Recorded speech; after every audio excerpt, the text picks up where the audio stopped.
This is bloody horrendous, isn't it? Isn't it, Governor?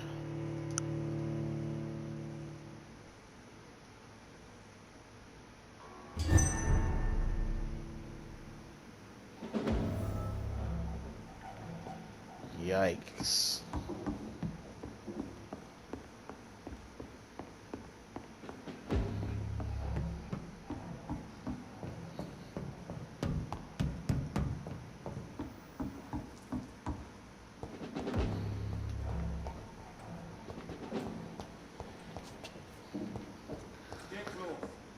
I hear, you can hear voices like crazy right here, but nothing.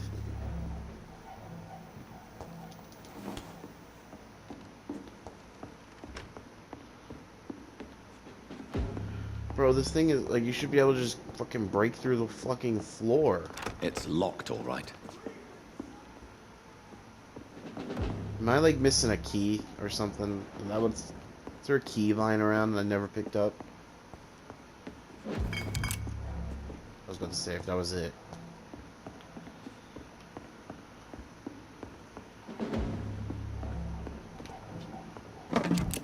I mean, there were some things I didn't pick up, but like...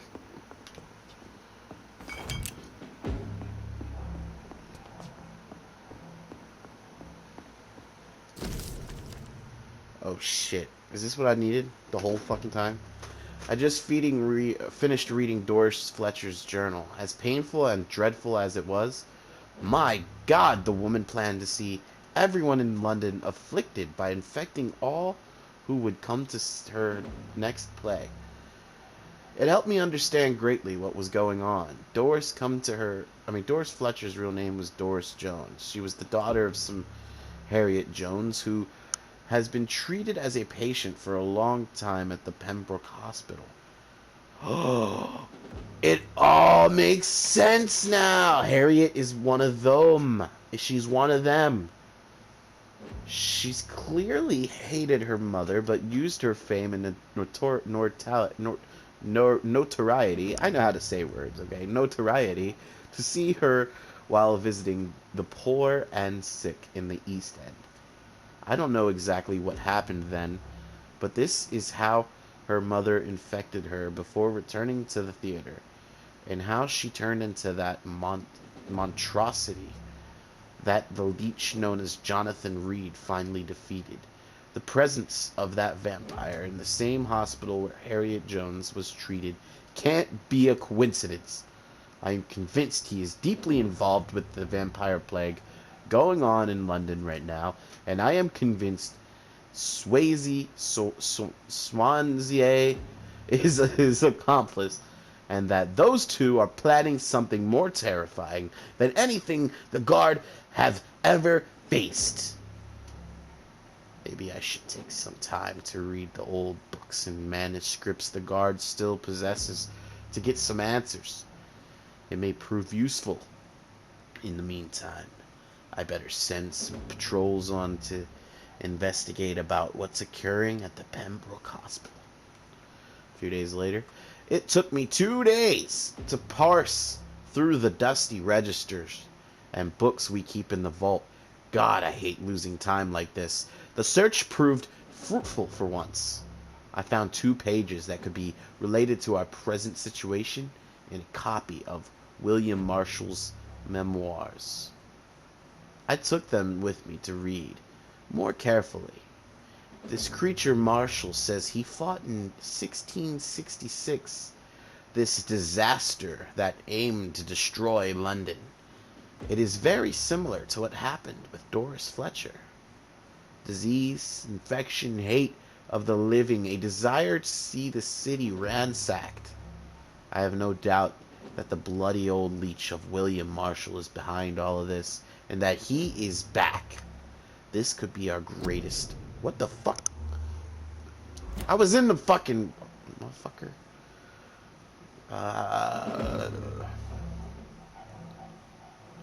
Behind all this, he's back. This could be our greatest accomplishment. If the Guard could at least find and destroy that old bastard, I believe that Marshall did in 1966 is exactly what Reed is now trying to do. Did the creature, this disaster, escape their will?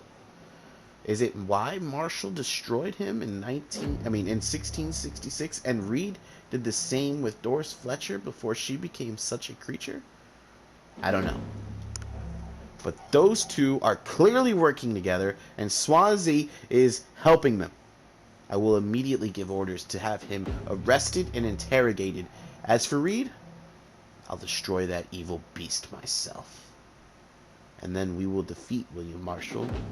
And this disaster thing, Prewin will prevail once more. Doris Fletcher was about to become a disaster. I'm getting close to having all the evidence. We gotta take out Harriet Jones. She's one of those things now, I'm telling you. I bet we can gain access now to the...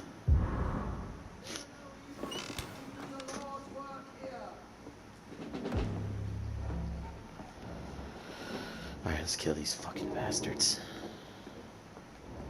I don't sense any of them.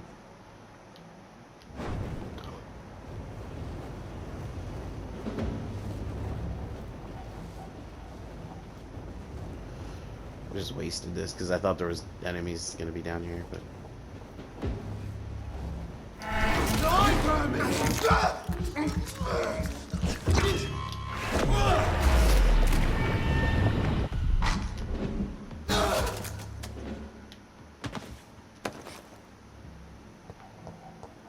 I cannot enter.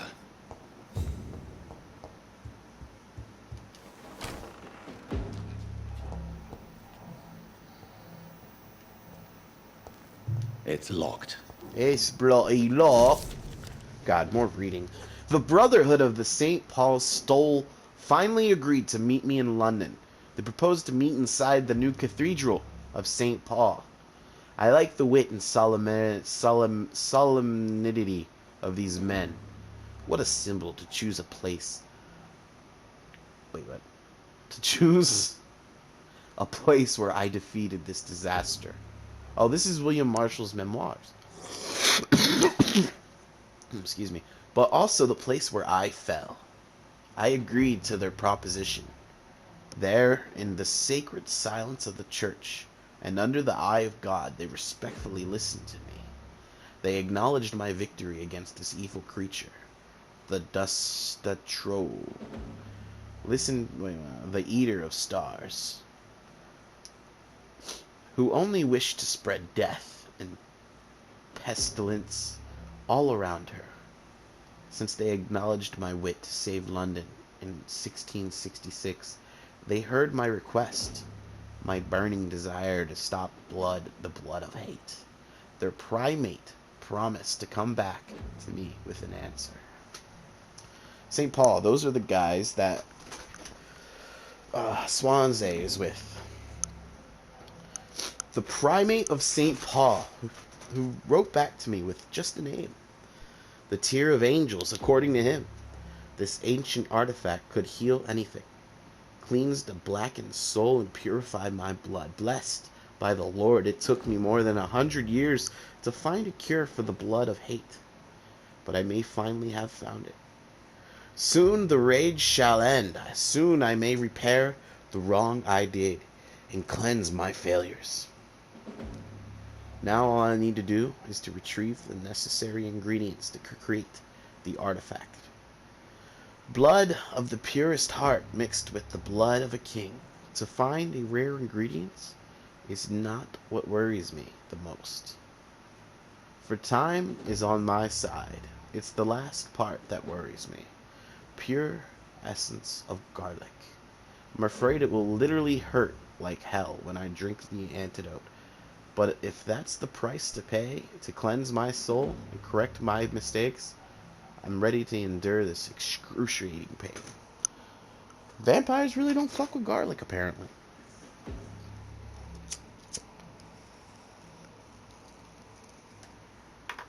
Blood of a pure heart, garlic, blood of a king.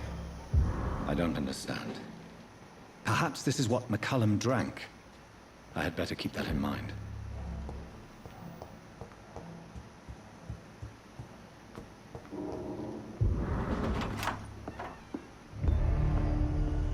Edgar. Edgar, can you hear me? Jonathan, is it really you? Easy. Easy. Save your strength. I'm getting you out of here.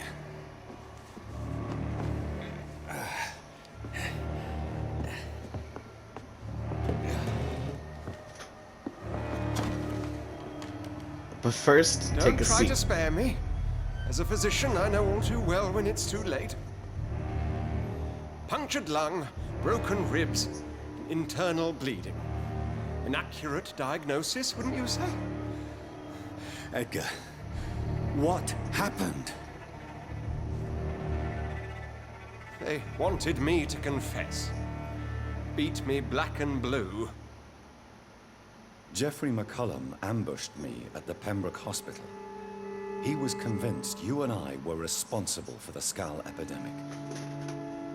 I never imagined that self-righteous fanatic would dare to attack us in the open.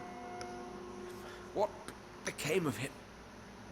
I put him in a somewhat delicate position when I made him an immortal. Really? You sure that was the wisest course of action? Time will tell. The most intriguing part of his accusation was that you and I were the pawns of some ancient vampire. William Marshall. Yes, they tortured me to make me confess the same nonsense.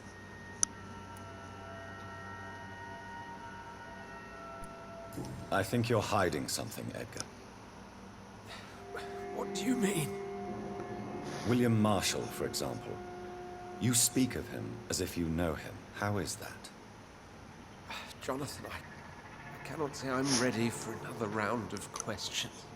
Ooh, it's just gonna get a little hot in the kitchen, if you know what I mean. Why would the Guard of Priwen believe you and I created the vampire epidemic? Maybe due to our profession. Because I offered you shelter at my hospital. What can you tell me about William Marshall? Not much. History paints the story he was the greatest knight who ever lived. Amongst the immortals, he had a yet greater legend.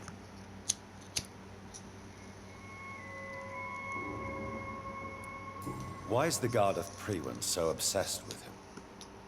He was the only ancient vampire to escape the first great hunt launched by the Guard of Priwen in 1854. They believe he's an evil creature plotting his return. Why would he deserve such a reputation? I cannot say. The Brotherhood of St. Paul's Stole has next to no intelligence on him. All I know is that he's supposed to be the oldest of all the British vampires. While investigating the epidemic, I read some of McCullum's findings. I think you have some explaining to do. I have nothing to hide, Jonathan. Nothing at all.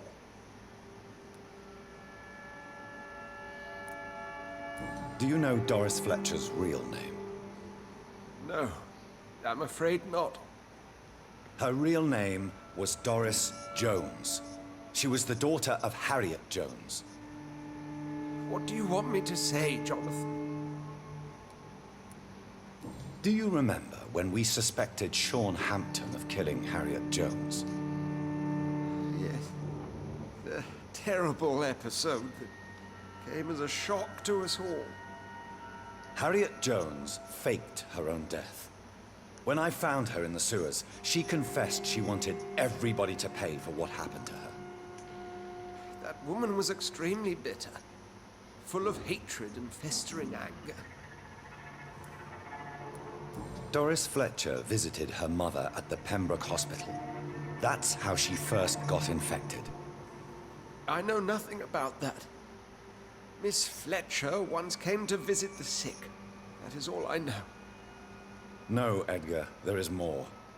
Doris Fletcher was Harriet Jones's daughter.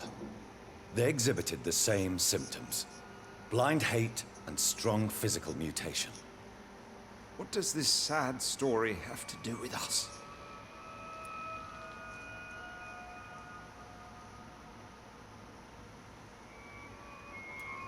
Come on, Edgar.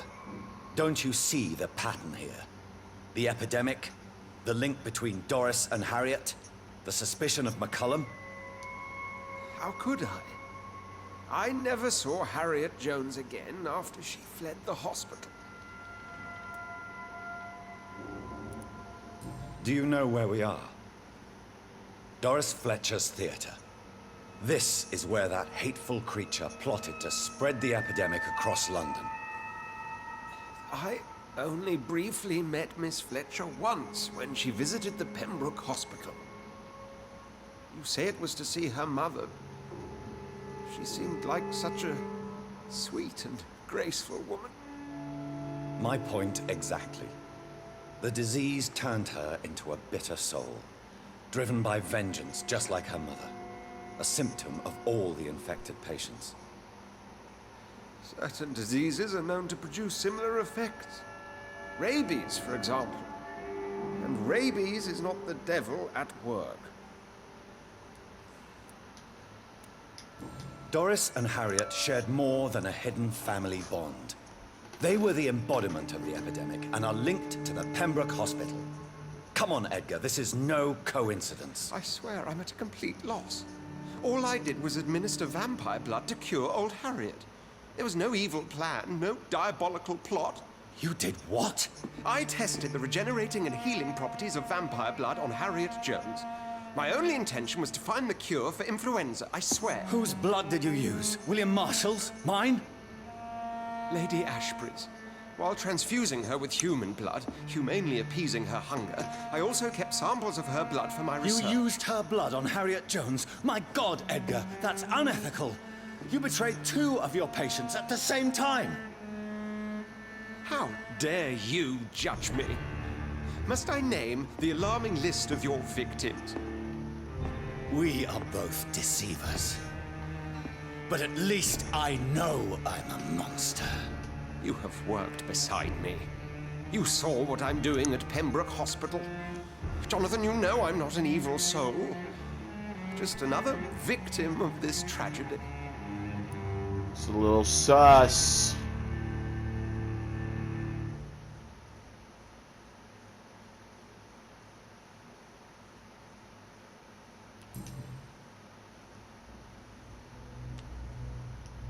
Yes, your death is imminent, Dr. Swansea. But I swear, it will be quick. I already told you to call me Edgar. Am I no longer your friend? I believe you never have been, sir. You have lied to me at every step and betrayed the trust of a woman I cherish.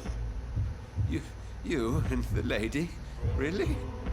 Why, I should have seen it coming, I suppose. May I add that I welcome this? The biting, I mean. You have your wish. Is it going to hurt? I always wondered if you...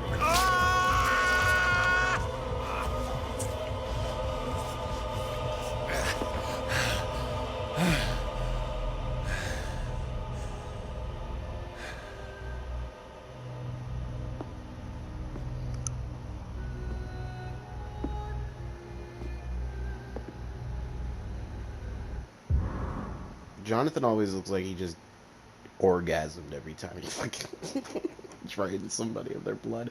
And he does it so quickly. There it is, ladies and gentlemen. It is what it is. Dr. Edgar Swansea is dead. I've killed him.